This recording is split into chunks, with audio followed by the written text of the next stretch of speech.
Ada yang mengatakan wakil yang saya pilih terlalu muda. Padahal Panglima besar kita waktu perjuangan umurnya 29 tahun menjadi Panglima besar, mimpin perang melawan penjajah, mampu.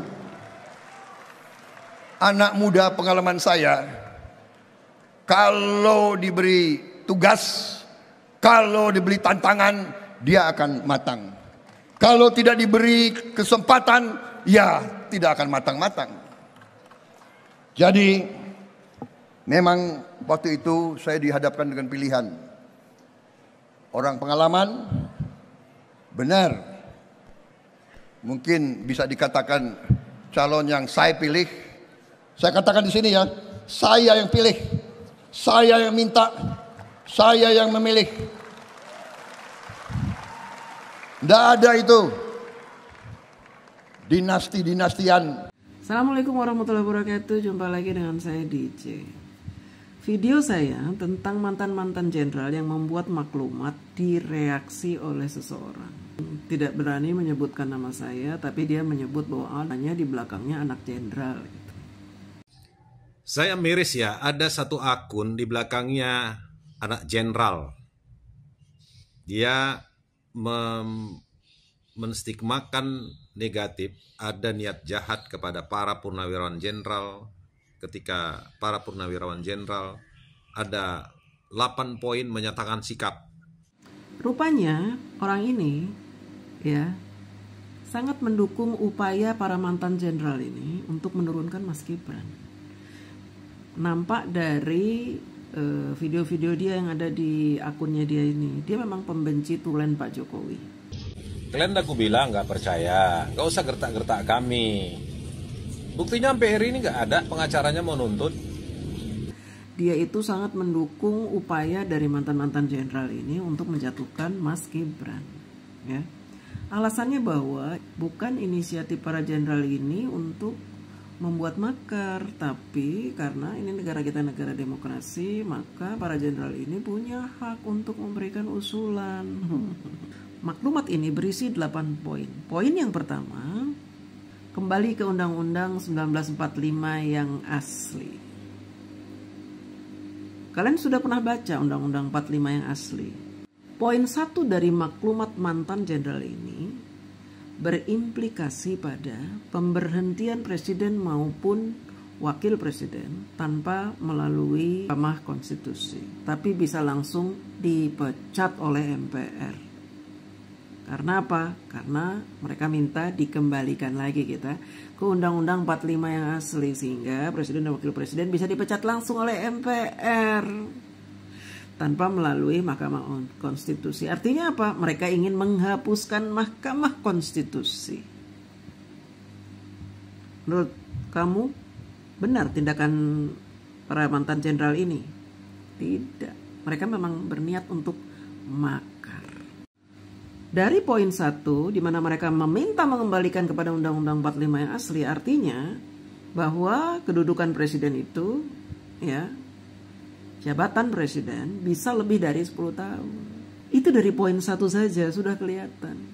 Ya, mereka ingin supaya orde baru kembali lagi ke orde sekarang ini. Mereka menganggap Pak Prabowo itu kan juga produk-produk dari orde baru. Pasti kalau para mantan jenderal membuat maklumat kesepakatan, maka Pak Prabowo pasti akan setuju ini. Padahal kalau kita cermati lagi, poin-poin yang ditulis oleh para mantan jenderal satu persatu, nampak sekali bahwa mereka ingin melakukan makar. Kemudian poin yang kedua, mendukung program pemerintah Astacita tetapi tidak mendukung pembangunan IKN. Mantan jenderal ini tahu bahwa IKN ini sudah ada undang-undangnya. Tapi mereka berpendapat bahwa IKN jangan dilanjutkan. Alasannya apa jangan dilanjutkan? Tidak jelas. Tidak jelas. IKN ini nanti akan menjadi ikon dunia. Sehingga nanti nama Pak Jokowi akan harum terus-menerus karena sudah ada catatan sejarah di pembangunan IKN. Sehingga mereka menginginkan negara ini tidak lagi membangun IKN. Supaya apa? Supaya nama Pak Jokowi tidak harum terus-menerus. Kemudian mereka di poin 3 meminta agar PSN PIK 2 dihentikan. Mereka menganggap PSN dan PIK 2 itu merugikan masyarakat di Rempang maupun di Banten, Tangerang. Harus dihentikan karena merusak lingkungan. Proyek PSN dan PIK 2 jelas-jelas mereka tahu berbeda. Kenapa mereka masih membahas soal itu?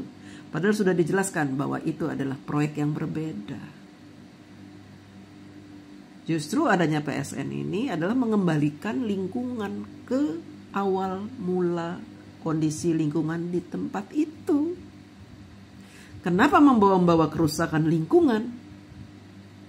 Karena supaya rakyat ini mendukung mereka seolah-olah mereka membela rakyat, padahal tidak.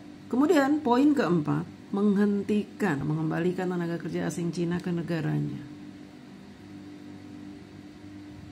Ini jenderal ngerti bahwa negara kita ini bekerja sama dengan Cina karena Cina menyetujui beberapa proyek strategis negara untuk mereka berinvestasi di sini. Kenapa mereka menginginkan orang-orang Cina dikembalikan ke negaranya? Karena mereka ingin membuat sebuah cerita bohong bahwa pemerintah Pak Jokowi mempekerjakan orang Cina di negara kita, padahal tidak. Kenapa ada orang Cina bekerja di Indonesia? Karena mereka adalah investor.